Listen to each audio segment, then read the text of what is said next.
நம்ம தமிழ்நாட்டில் மாவட்ட வாரியாக வந்து பார்த்திங்கன்னா பஞ்சாயத்து ஆஃபீஸில் வந்து அலுவலக உதவியாளர் வேலையை வந்து அறிவிச்சிருக்காங்க. அதை பற்றி தான் நம்ம இப்போ பார்க்க போகிறோம்.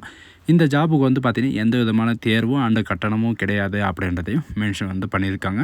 அண்டு இது நேர்காணல் மூலிமா மட்டும்தான் உங்களுக்கு வந்து தேர்ந்தெடுக்க போகிறதா வந்து மென்ஷன் வந்து பண்ணியிருக்காங்க.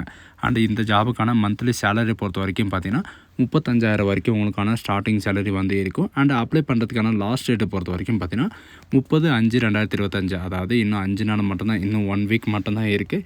யாரெல்லாம் அப்ளை பண்ணாமல் இருக்கீங்களோ அவங்கெல்லாம் அப்ளை வந்து பண்ணிக்கோங்க. ஆன்லைன் மூலிமா தான் நீங்கள் வந்து அப்ளை வந்து பண்ணி ஆகணும், சரிங்களா?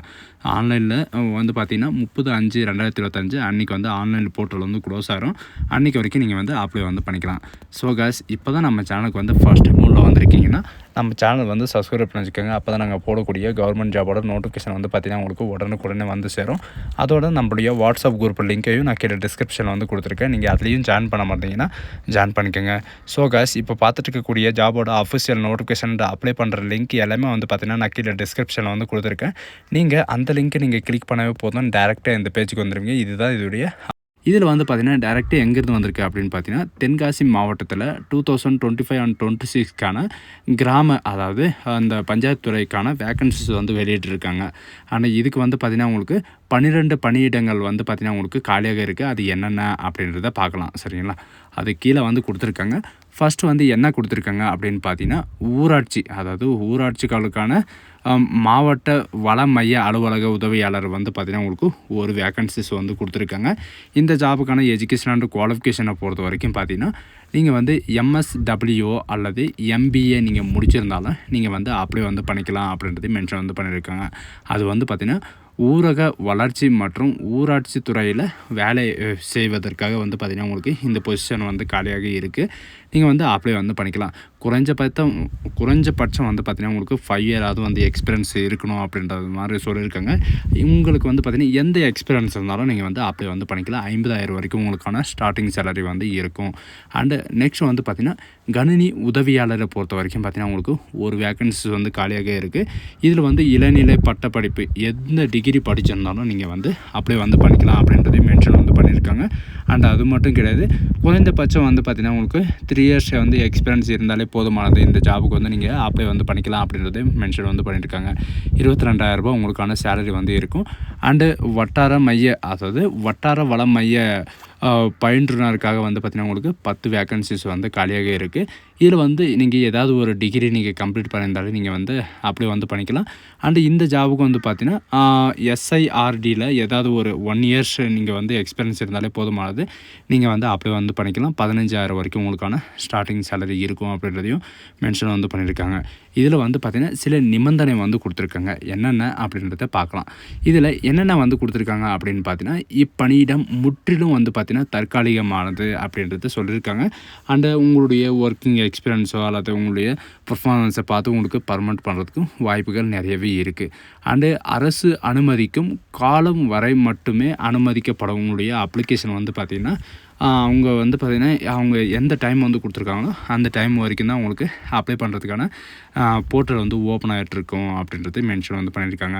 இதில் வந்து பார்த்திங்கன்னா ஊராட்சிகளுக்கான மாவட்ட வள மைய அலுவலர்கள் வந்து பார்த்திங்கன்னா உங்களுக்கு MSW MBA படித்தவர்களுக்கு 300 பேர் தரப்படும் அப்படின்றதையும் மென்ஷன் வந்து பண்ணியிருக்காங்க, சரிங்களா? இந்த 2 பொசிஷனுக்கு அதாவது இந்த குவாலிஃபிகேஷனுக்கு வந்து பார்த்திங்கன்னா உங்களுக்கு 300 தரப்படும் அப்படின்றது மென்ஷன் வந்து பண்ணியிருக்காங்க. இதில் வந்து பார்த்திங்கன்னா உங்களுக்கு 10 வேக்கன்சி அப்படின்னு பஞ்சாயத்து துறையில் வந்து 10 வேக்கன்சி வந்து கொடுத்துருக்காங்க அப்படின்னு சொல்லியிருந்தாங்க. அந்த 10 வேக்கன்சி வந்து பார்த்திங்கன்னா உங்களுக்கு 10 இடத்துல வந்து உங்களுக்கு டிஸ்ட்ரிபியூட் பண்ணி போட போகிறோம், அதாவது மாவட்ட வாரியாக வந்து பார்த்திங்கன்னா உங்களுக்கு போட போகிறோம் அப்படின்றது மென்ஷன் வந்து பண்ணியிருக்காங்க. அதுக்கு தகுந்த மாதிரி நீங்கள் வந்து அப்ளை வந்து பண்ணுங்கள். அண்ட் கம்ப்யூட்டர் ஆப்ரேட்டரை பொறுத்த வரைக்கும் பார்த்திங்கன்னா உங்களுக்கு ஒரே ஒரு வேக்கன்சி தான், அதுவும் தென்காசி மாவட்ட ஊராட்சி அலுவலக தென்காசியில் தான் உங்களுக்கு வந்து இருக்கும் அப்படின்றதையும் மென்ஷன் வந்து பண்ணியிருக்காங்க. அண்ட் இந்த ஜாபுக்கு அப்ளை பண்ணுறதுக்கான லிங்க் எல்லாமே வந்து பார்த்திங்கன்னா கீழே இதுலேயே வந்து கொடுத்துருக்காங்க. அண்டு உங்களுக்கான தேர்வு செய்யும் முறை வந்து எப்படி இருக்கும் அப்படின்னு பார்த்தீங்கன்னா உங்களுடைய தகுதி மற்றும் முன் அனுபவத்தின் அடிப்படையில் தான் உங்களுக்கு வந்து தேர்ந்தெடுக்கப்படுகிறார்கள் அப்படின்றதையும் மென்ஷன் வந்து பண்ணியிருக்காங்க.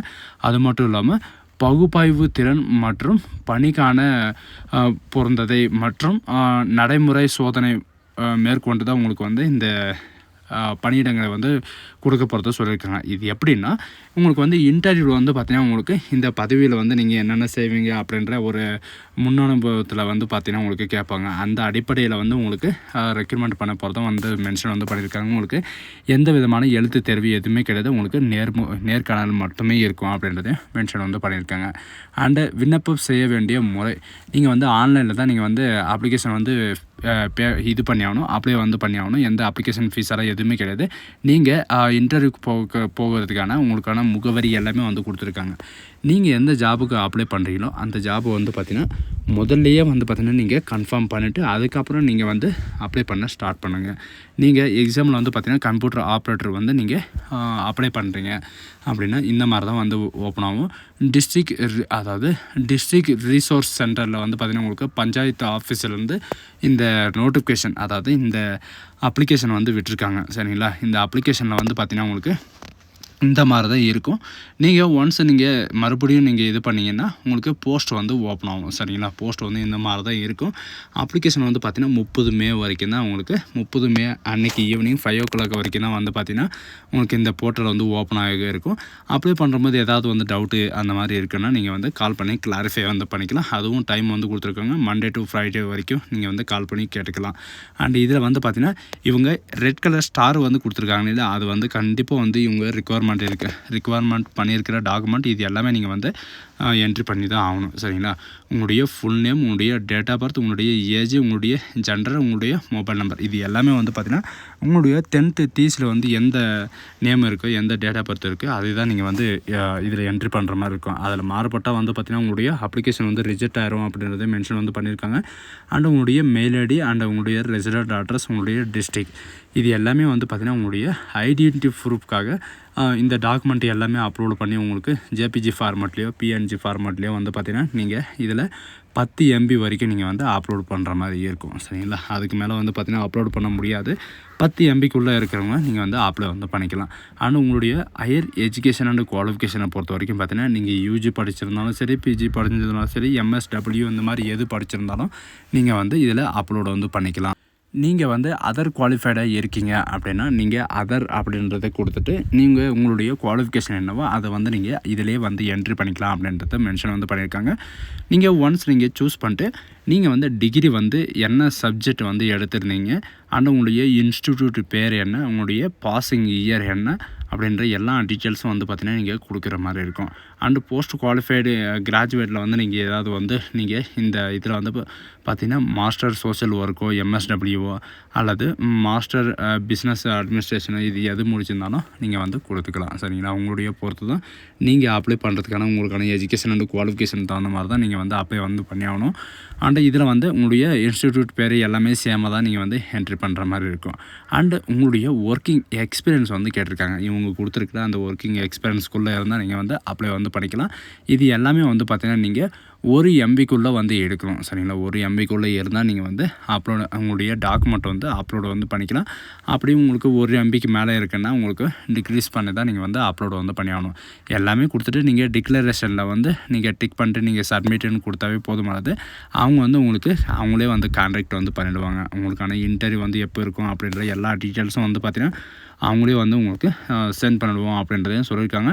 அப்படி நீங்கள் அப்ளை பண்ணதுக்கப்புறம் வந்து பார்த்திங்கன்னா 1 or 3 டேஸ்க்கு அப்புறம் நீங்கள் இவங்க கொடுத்துருக்கிற இந்த 12 நம்பருக்கு வந்து கால் பண்ணி நீங்கள் கிளாரிஃபை வந்து பண்ணிக்கலாம் அப்படின்றதையும் மென்ஷன் வந்து பண்ணியிருக்காங்க.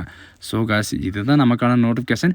இந்த மாதிரி பஞ்சாயத்து ஆஃபீஸ்லேருந்து வந்திருக்கக்கூடிய ஜாப் வந்து பார்த்திங்கன்னா 1 இயருக்கு ஒரு டைம் தான் வரும். இந்த ஆப்பர்ச்சுனிட்டி வந்து யாரும் மிஸ் பண்ணாதீங்க.